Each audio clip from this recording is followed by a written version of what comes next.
Olá, boa tarde, bem-vindo à nossa cozinha do Atual. Vamos fazer um pastel de forno de nata simplesmente maravilhoso. Quer anotar a receita?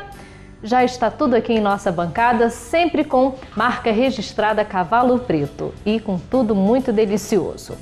A dica é você usar massa folhada já pronta. Fazer massa folhada hoje em dia realmente não compensa se você vai usar só um pedacinho. Então, você encontra com facilidade hoje várias marcas, já vem congelada e você descongela de acordo, com a orientação de cada embalagem. Vale a pena. Fazer a massa folhada é muito demorado, é muito mais caro e você não vai fazer só um pedacinho, porque dá muito trabalho. Combinado? Então, assim já fica uma dica bem mais fácil para o dia a dia.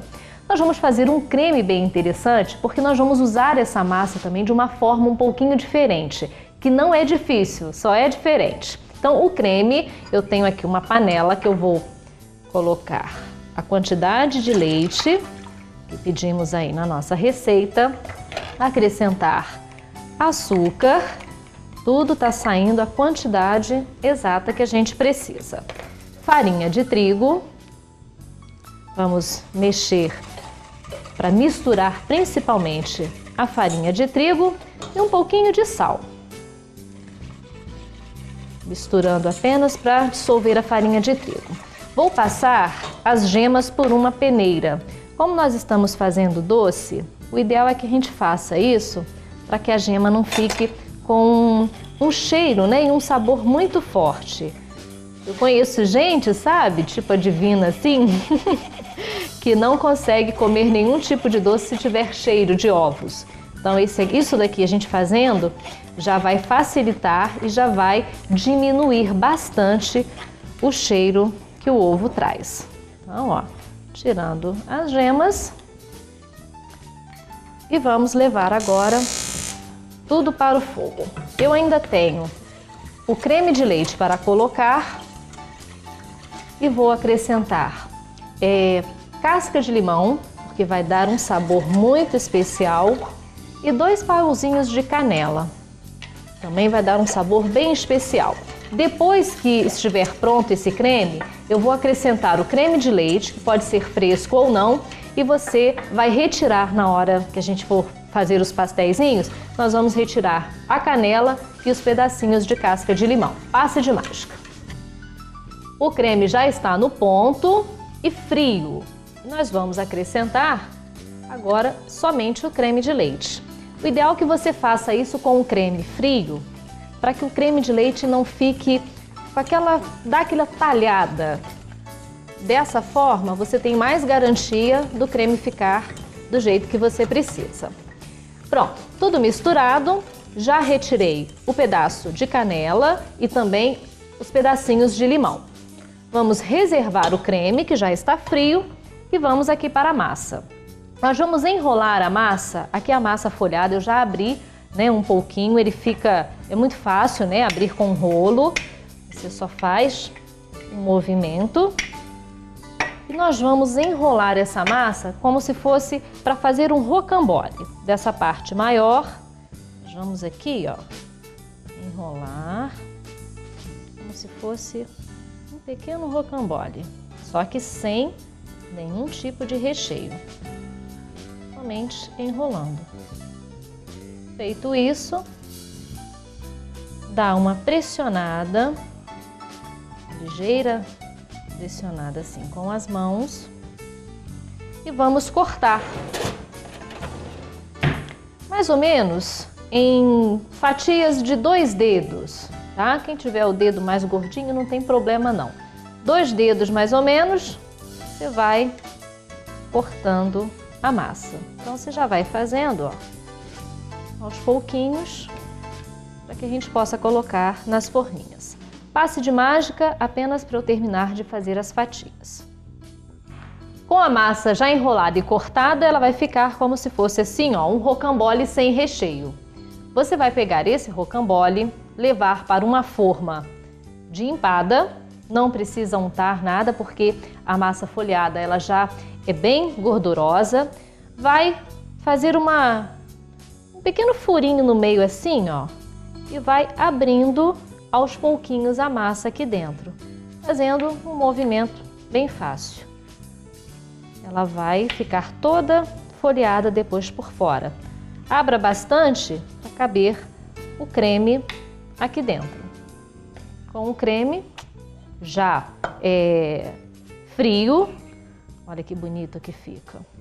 Você vai rechear os pasteizinhos. E aquele doce português, claro, né, na versão mais fácil para a gente poder fazer em casa. Forno já pré-aquecido, quantos graus, Divina? 180? 200 graus. Forno pré-aquecido, 200 graus. E você vai deixar até dourar praticamente a massa. Por quê? A massa folheada, ela é muito rápida e o creme já está cozido. Então aqui você vai fazer quantas você quiser. Pronto! Tudo já prontinho, nós vamos pegar aqui uma forma, colocar as nossas forminhas todas aqui direitinho e vamos levar para o forno praticamente até dourar. Acho que uns 20 minutos já será o tempo ideal para que elas fiquem prontinhas. Gostou da ideia? Então pode fazer em casa, dá super certo, não tem mistério nenhum. E tem que perder o medo, né? Brincar de massa, com certeza a criançada também vai adorar e vai querer fazer juntinho com você. Um breve intervalo e hoje, ainda no terceiro bloco, eu volto mostrando o resultado desse pastel folhado cremoso que você vai adorar. Já já eu tô de volta.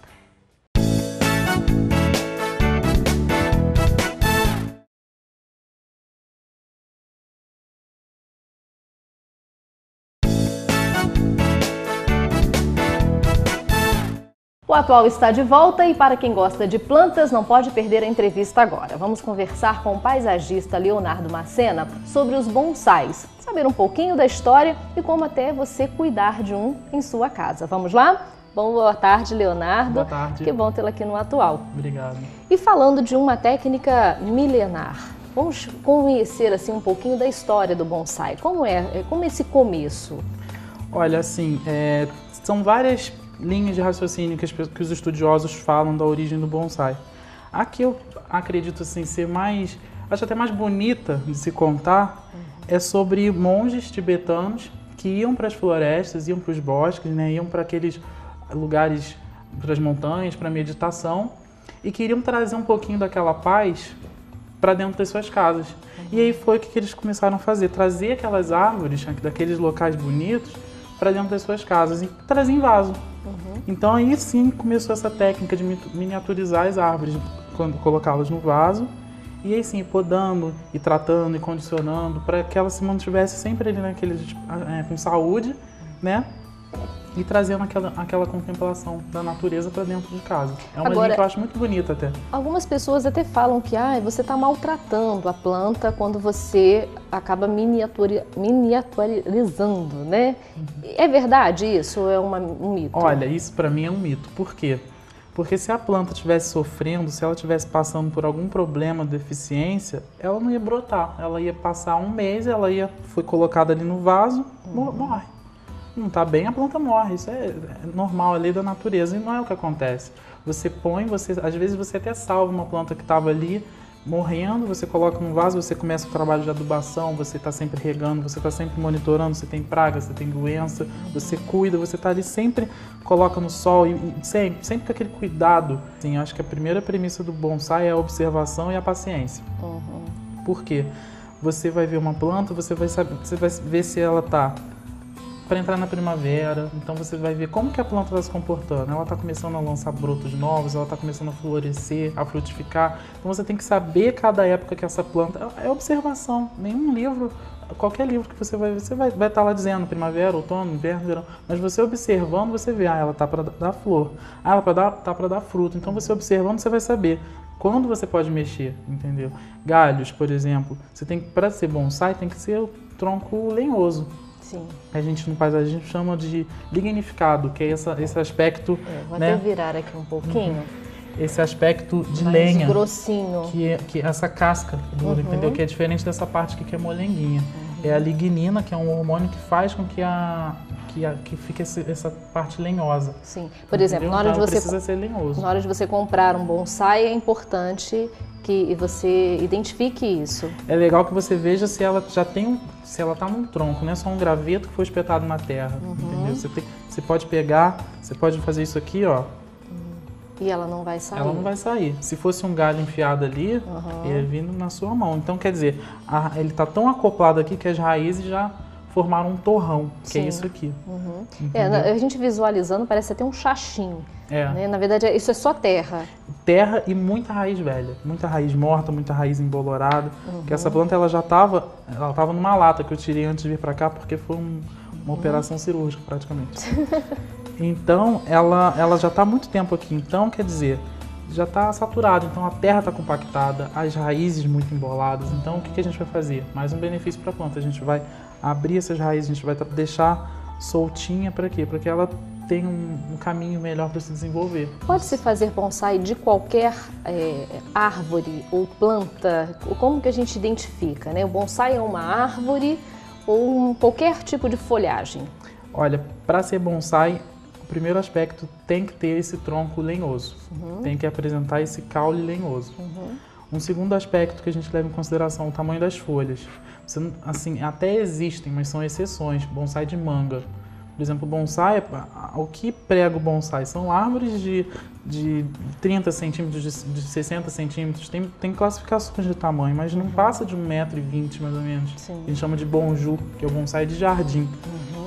Mas, então, você não pode fazer com uma folha que tem 20 centímetros. Se a sua árvore vai ter 30. Então é questão de proporção. Então, uma folha menorzinha, esse tronco lignificado, uma capacidade de se ramificar. Por exemplo, você olha para uma árvore que tem muito aqui em Friburgo, a espirradeira, que tem umas folhinhas rosas, assim como esse resedar que tem muito. É lindo. Só que é muito difícil de fazer bonsai deles porque eles não se ramificam. Eles vêm, crescem aquele galho aqui, dá flor na ponta e seca. Um bonsai pode dar flores, frutos, flores, tudo. Frutas. Eu tenho acerola, tenho jabuticaba. E elas são em miniatura ou são em tamanho? São em miniatura. São a todas acerola vem menorzinha, a jabuticaba vem menorzinha. O romã, que já não vem daquele tamanhão da árvore, mas vem um pouquinho maior. Sim. Sempre de acordo com o que a árvore pode oferecer, né? E flores também? Também. A azaleia é um clássico do bonsai, entendeu? Do bonsai japonês. E é uma árvore, é um bonsai que fica lindo. Todo florido. A caliandra, que eu tenho algumas também, está em floração. Essa que a gente vê aí, que eles chamam de esponjinha, dá um bonsai muito bonito também por causa das folhas e Essa flores. Daí é o quê? Esse aqui a gente chama de junípero. Todo mundo chama de pinheirinho, cipreste, tuia. Mas assim, o nome científico dele é um junípero. É da família do junípero, assim como tem vários. Esse é o que a gente chama de horizontalis. E tem diferença, por exemplo, para quem mora em local mais frio, em local mais quente, o bonsai vai sentir isso também? Tem sim. Por exemplo, aqui na nossa região a gente é muito agraciado porque o nosso clima é bem definido, vamos dizer, aqui na região serrana.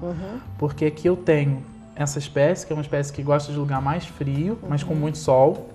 Pinheiro negro, que é uma espécie que eu também tenho, que também gosta de lugar mais frio, mas que tenha muito sol. Tenho o piteco, que é uma árvore que é conhecida como jurema branca. Uma árvore que gosta de calor. E eu tenho. Eu peguei a semente em Araruama e comecei ela desde a sementinha, hoje ela já está começando a fazer uma estrutura muito legal.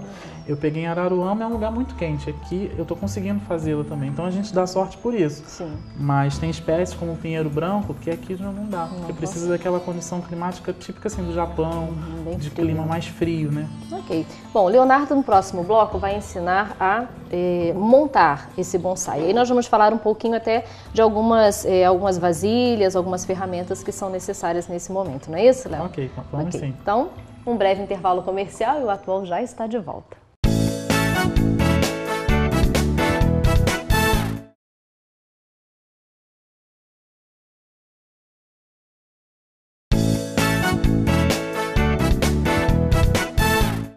O Atual está de volta com o resultado da receita de hoje. Nosso folhado cremoso que simplesmente está cheiroso demais e já está na mesa.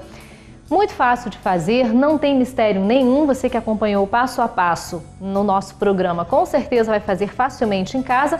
E se você está pegando só o finalzinho do programa e não conseguiu, tá tudo explicadinho no nosso site, que é o atual.tv.br. Lá encontra ingredientes, modo de preparo e todas as receitas de todos os nossos programas. Então é só acessar atual.tv.br. E agora o Atual não para por aqui, tem mais para você. Depois de mais uma delícia na cozinha, o Leonardo Macena vai ensinar agora como tirar o bonsai daquele estado que ele estava anteriormente e levar ele para o vaso e fazer o visual ficar mais bonito, né, Leonardo? Exatamente. Bom, existem várias vasilhas, vasos de cerâmica. Por que a cerâmica? Porque pode ser plástico, por exemplo? Olha só, existem várias técnicas. O plástico é legal para um bonsai que está no início. Por exemplo, um vaso preto para uma árvore que seja mais quente, ele até dá mais calor e umidade para a planta, ela cresce rápido. Até isso tem. Tem isso. Tem muita técnica, né? Mas para o visual final é legal um vaso de cerâmica, né? Por causa da porosidade, para manter a umidade, entendeu? Tem toda essa questão. E pela questão estética também. Ok. Você escolheu esse vaso aqui por quê? Né? O tamanho e tudo. Olha, eu acho que o que eu vou fazer com essa planta, ele vai estar mais adequado a esse tipo de vaso aqui. Eu tinha até trazido esse também, que é um que eu acho até mais bonito. As pessoas, mas por que não mais bonito? Sim. Mas o mais adequado para a visão final do bonsai vai ser nesse aqui. Tá. Porque ele vai ficar mais compactado de acordo com o que eu vou fazer nele. E não tão espalhado quanto é esse vaso. Sim. Então vamos lá. Ele precisa ter esses furinhos, todos eles têm. Exato, esse furinho é para drenagem. O que a gente faz? A gente tapa aqui para que a terra não escoa, mas que a água sempre saia, porque o bonsai não pode ficar encharcado. Ok. Ele tem que estar sempre úmido. Então, ó, ele tem um furinho, só que é usado esse tipo de tela para poder drenar a água, né? E a terra continuar aqui dentro. Vamos lá, então. E aqui agora eu vou destorroar esse torrão. E tirar o excesso de... Tirar o excesso de terra. Ok. Aí a gente pede um passe de mágica e a gente já volta mostrando como ele vai ficar depois da retirada desse excesso. Bom, quem mexe com terra, não adianta se preocupar com a sujeira que fica, né, Léo? Olha só, o excesso de terra que ele vai descartar, as raízes a mortas quantidade, também. E olha só como ele ficou já bem mais compactado. Exatamente. Você vai precisar de mais isso aqui? Vou botar mais terra aí. Então tá. Agora a gente vai começar a procurar uma outra característica que é muito legal no bonsai, que é o nebário. O que é o nebário? É a junção do tronco na terra. Que é quando você vê aquelas raízes aparentes, bonitas, assim. Você vê que a árvore está ali como se estivesse segurando a terra, né? Então isso no bonsai se chama nebário. Então a gente vai começando a descobrir se essa aqui tem um nebário interessante. Que aí você vai colocar e vai deixá-lo exposto. Deixá-lo exposto, porque é uma característica apreciável no bonsai. E aí com as mãos mesmo, não tem... Com as mãos. Com as mãos, vou fazendo... Tá vendo como que tá isso compactado? Quer dizer, qual raiz consegue se alimentar numa terra dessa? Sim. Então você já é um benefício que eu tô fazendo. E quando a gente olha, né, as árvores na natureza, você vê a raiz mais para fora mesmo, né? Ela não tá só o tronco enfiado na terra, você vê ela se espalhando e vê que com o passar do tempo, a própria erosão, ela faz aquele solo que tá ali e se espalhando, se compactando, então a raiz acaba ficando à mostra. Sim. Então a gente pede mais um passe de mágica para ele chegar a essa raiz. Bom, olha a diferença da quantidade de terra que ficou com a raiz e isso tudo aqui, ó, não dá nem para eu pegar direito. Tá tudo cheio de terra, tá vendo? Basicamente você tirou toda a terra do bonsai e você vai renovar tudo isso. Renovar com uma que eu trouxe, pronto. Tem uma terra específica? Tem. O que a gente não pode fazer é pegar a terra preta do supermercado e tacar, porque vai compactar rapidinho, como aconteceu com essa. Então, o que a gente faz? Eu faço uma mistura. Você pode me ajudar aqui? Sim, Luciano? com certeza. Eu faço uma mistura que é o seguinte: caco de telha cerâmico. Isso aqui você vai precisar? Isso eu vou. Isso é para acabamento. Pedra. Então, é isso aqui, ó. O cascalho que fala? Exatamente. Aqui eu fiz casca de pinos com caco de telha cerâmico, com areia de gato. Porque é uma areia que ela é grossinha, então ela tem uma granulometria muito boa. Então o que você vê? Olha só essa terra, ó. Ela é solta. Deixa eu mostrar aqui pra... Olha só. Ela é uma terra que ela é flocada, olha como ela é solta, ela nem suja a sua mão. Por quê? Ela é bem aerada, então o que acontece? A raiz tem espaço para crescer, se desenvolver, sem ficar aquele maçarocado que estava isso aqui. Com certeza. Então, e a adubação colocar... a gente vai fazendo periodicamente, porque é uma terra também que tem pouca matéria orgânica devido a... Tem o casca de pinos e o humus que eu botei pouco. Então você vai tendo que sempre Adubar colocar um sempre. adubo. Coloca a telinha agora nos buraquinhos. A telinha pode ficar só solta, né? Só por cima mesmo. Você pode prender, mas o próprio peso da terra já vai segurar. Uma em cada buraquinho. E já espalha toda essa terra por cima. O peso já facilita. Palitinho de churrasco. Um passe de mágica só para ajeitar. Vamos lá. Bom, olha só a quantidade, né, de galhos que o Leonardo tirou e como fica o produto final, que é o bonsai, que dali vai começar a florescer, a dar mais galhinhos, né? Tudo isso. Olha só, vamos até depois deixar aqui, que aí mostra o produto já final. Agora, nós já demos também o endereço do blog do Leonardo Macena. Você pode entrar, né, no site direitinho, que lá tem tudo especificado, como faz, todas as plantas que você trabalha, você coloca no blog, com tudo certinho, não é isso? Também. Isso mesmo. Então já apareceu tudo na telinha, agora é só entrar em contato. Léo, obrigada pela sua presença e até a próxima oportunidade. Com certeza teremos muitas. E até amanhã, o Atual está de volta.